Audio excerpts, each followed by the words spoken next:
Media sosial diramaikan dengan video detik-detik howitzer Ukraina disikat UAV Rusia. Rekamannya beredar di Telegram pada Selasa 10 September 2024. Dalam keterangan unggahan disebutkan, selama beberapa hari Angkatan Bersenjata Ukraina menyembunyikan howitzer M777 yang sempat menyerang posisi pasukan Rusia. Namun segera pasukan Rusia membalas dengan serangan UAV. Pendekatan reguler kendaraan musuh ke tempat perlindungan mengungkap lokasi musuh. Para pengintai langsung mencatat koordinatnya dan mengirimkannya ke kru UAV.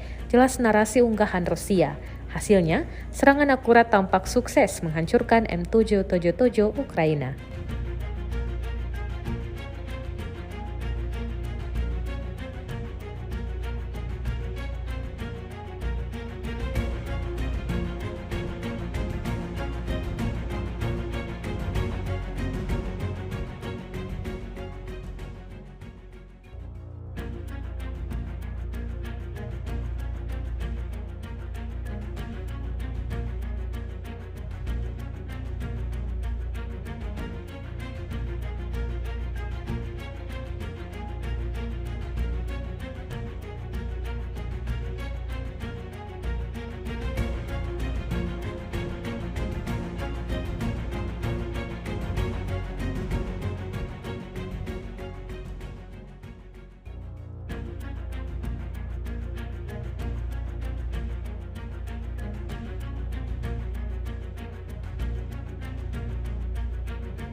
Download Tribun X sekarang, menghadirkan lokal menjadi Indonesia.